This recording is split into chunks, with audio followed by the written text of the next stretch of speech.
1964. Lembrar para que não mais aconteça.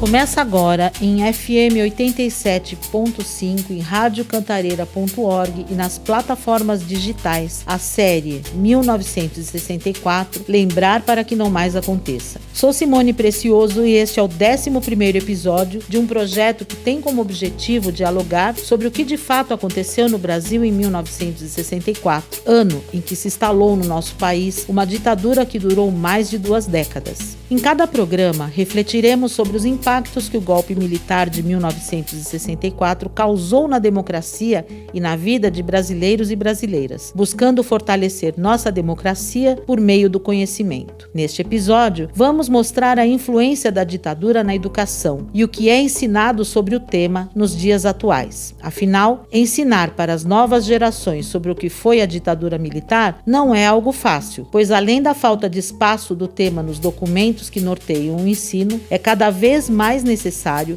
desconstruir os discursos que defendem a sua volta. Escolhi a sombra dessa árvore para repousar do muito que farei enquanto esperarei por ti. Quem espera, na pura espera, vive um tempo de espera vã. Por isso, enquanto te espero, trabalharei os campos e conversarei com os homens.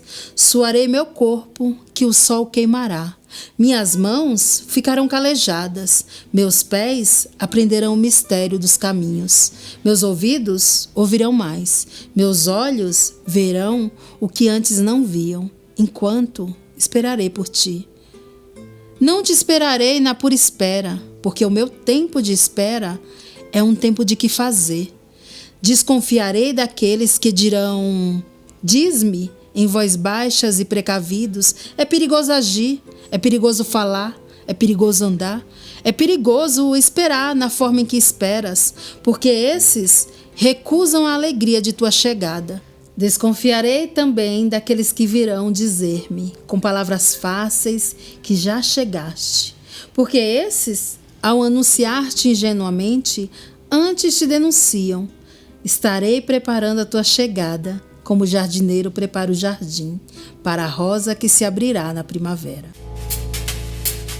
O regime militar colocou em prática leis que favoreceram um modelo centralizador e autoritário na educação. Trocou a educação tradicional, conhecimento e valores, pela educação tecnicista, organização e eficiência. Para os militares, os educadores eram treinados somente para repassar instruções técnicas, sem provocar uma reflexão crítica nos alunos. O currículo escolar também foi afetado com a inclusão da disciplina de Educação Moral e Cívica aos alunos do ensino fundamental e médio. A matéria Organização Social e Política Brasileira, OSPB, foi criada pelo governo Jango para que os jovens conhecessem melhor a legislação do Brasil. Mas, com o golpe de 1964, a OSPB passou a ser usada como propaganda da ditadura. Com essas mudanças em leis e interferência estrangeira na educação, o regime também implantou um programa de alfabetização que tinha como objetivo apenas ensinar a ler e escrever, sem proporcionar uma formação mais crítica do mundo.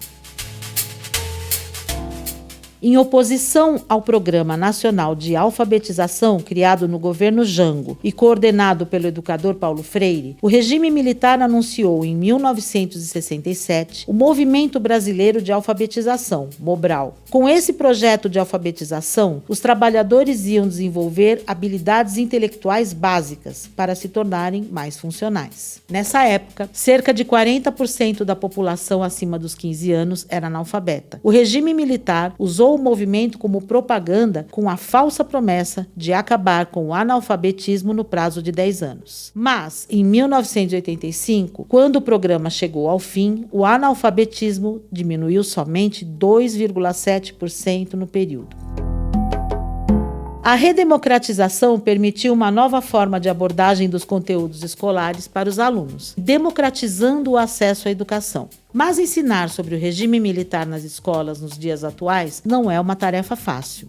Na cidade de São Paulo, a abordagem sobre a ditadura aparece no documento que norteia o ensino de forma bem genérica, apenas no 9º ano do Ensino Fundamental 2. Já na Base Nacional Comum Curricular, BNCC, o tema aparece tanto no 9º ano do Ensino Fundamental 2, quanto no ensino médio, no campo de ciências humanas e sociais, mas sem especificar claramente que se trata dos anos de chumbo.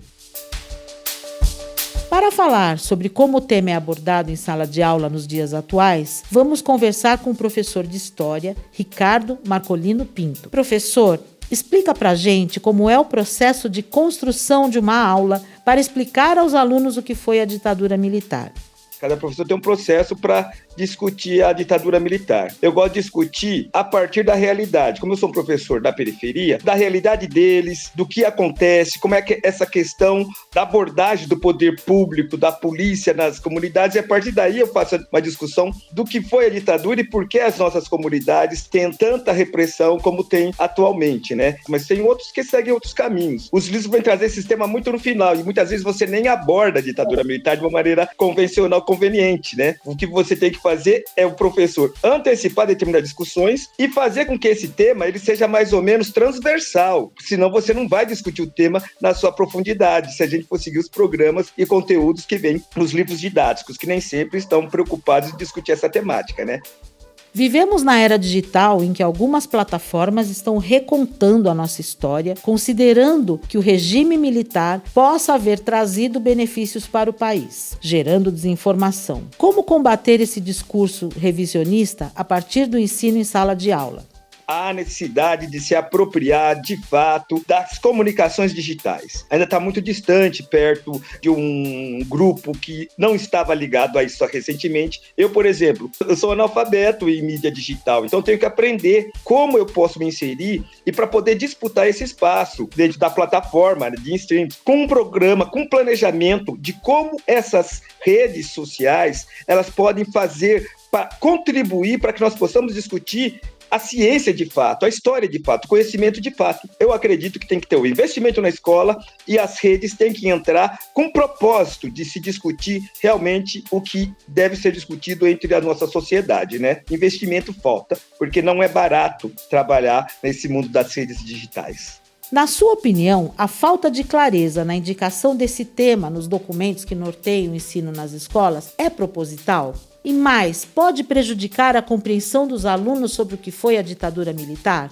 O objetivo é tumultuar, ninguém está aí para esclarecer. Quando você tem o conhecimento, existe uma certa resistência para que volte determinadas narrativas, como, por exemplo, falar que 64 foi uma revolução em benefício do país, quando, na verdade, nós sabemos que 1964 foi um grande golpe contra o povo brasileiro, contra os recursos brasileiros, contra a riqueza brasileira, e isso está demonstrado historicamente. Esse tipo de discurso, esse tipo de narrativa, procura inviabilizar tudo aquilo que as pessoas deveriam, de fato, aprender e passar uma outra história. Então, eu acredito que só tem a dificultar as vidas das pessoas, passar mentiras, passar desinformação, e que isso não constrói uma nação, né? Pelo contrário. E as escolas acabam virando um local de ataque dessas pessoas, porque as redes estão na mão de todo mundo hoje. Hoje todo mundo tem um telefonezinho, está dentro de uma rede social, e quem tem mais poder econômico, infelizmente, nesse momento está mandando.